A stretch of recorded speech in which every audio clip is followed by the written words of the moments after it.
నమస్తే మిత్రులారా. కృష్ణా జిల్లాలోని 115 స్క్వేర్ కిలోమీటర్ల పరిధిలో ఉన్న ఆయిల్ గ్యాస్ నిక్షేపాల క్షేత్రాన్ని వేదాంత కంపెనీకి అప్పగించాలని కేంద్ర ప్రభుత్వం నిర్ణయించింది.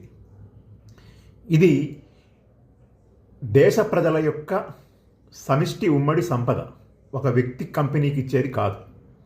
గతంలో రిలయన్స్ కంపెనీకి కృష్ణా గోదావరి బేసిన్లోనే లక్షల కోట్ల విలువైనటువంటి చమురు గ్యాస్ నిక్షేపాలను అప్పగించారు.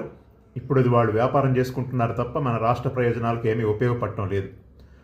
ఓఎన్జీసీ కష్టపడి పరిశోధించి కనిపెట్టినటువంటి చమురు క్షేత్రం అది, గ్యాస్ నిక్షేపం.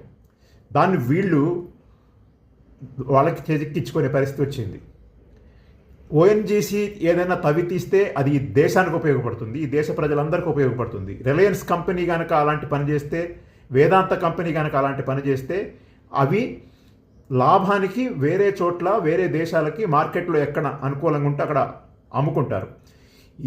దీన్ని కనుక 50% ఫైనాన్స్ కమిటీ రికమెండేషన్ చేసినట్లు కనుక రాయల్టీ కనుక రాష్ట్రానికి ఇస్తే దానివల్ల చాలా లక్షల కోట్ల విలువైనటువంటి పెట్టుబడులు కూడా మన రాష్ట్రానికి వచ్చేటువంటి అవకాశం ఉంది. అలాంటి అవకాశాన్ని కూడా ఆంధ్రప్రదేశ్ ప్రభుత్వం వదులుకొని వేదాంత కంపెనీకి దాన్ని ఇవ్వటం అనేది ఏదైతే ఉందో అది రాష్ట్ర ప్రయోజనాలకి ప్రజల ప్రయోజనాలకి దెబ్బతీనేటువంటి పరిస్థితి కూడా వచ్చింది.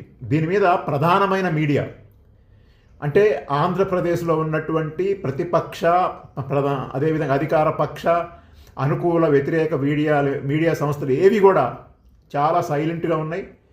వేదాంత కంపెనీ అనేది దాని పెద్ద వివాదాస్పద చరిత్ర, అది ఒక పర్యావరణ వ్యతిరేక చరిత్ర, అది ప్రజా వ్యతిరేకమైనటువంటిది, అది కార్మిక వ్యతిరేకమైనటువంటిది. దాని మీద అనేక రకాలైనటువంటి ఆరోపణలు గతంలో ఉన్నాయి. అలాంటి సంస్థకి ఇచ్చేటప్పుడు చంద్రబాబు నాయుడు గారైనా సరే ఒక ప్రకటన చేయాలి. ఇది మా ఏపీ ప్రజలకి ఈ వేదాంత కంపెనీకి ఇది అప్పచెప్పటం వల్ల మాకు ఈ లాభాలు ఉన్నాయి అని చెప్పాలా.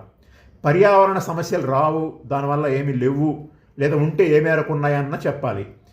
గతంలో రష్యా నుంచి చీప్గా ఆయిల్ కొన్నప్పుడు రిలయన్స్ కంపెనీ లాభపడింది, కానీ ఈ దేశ ప్రజలకు ఏమీ లాభం జరగలేదు. అది అక్కడి నుంచి దిగుమతి చేసుకున్నటువంటి చమురుని చమురుని దిగుమతి చేసుకొని ఇతర యూరోపియన్ కంట్రీలకు అమ్ముకుంది. మన దేశ ప్రజలకు మాత్రం రష్యా నుంచి వచ్చినటువంటి చీప్ ఆయిల్ యొక్క ప్రయోజనాలు మనకి దక్కలేదు. చాలా తీవ్రమైనటువంటి ధరల భారాన్ని మనం మోసాం.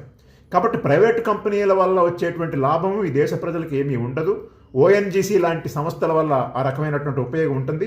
మరియు ప్రపంచ దిగ్గజ సంస్థ సకాలిన్ అనే ప్రాంతంలో రష్యాలో చమురు నిక్షేపాలు తవ్వితీసినటువంటి పనిచేసినటువంటి సంస్థ, వియత్నాము, సూడాను అనేక దేశాల్లో పనిచేస్తున్నటువంటి సంస్థ ఓఎన్జీసీ.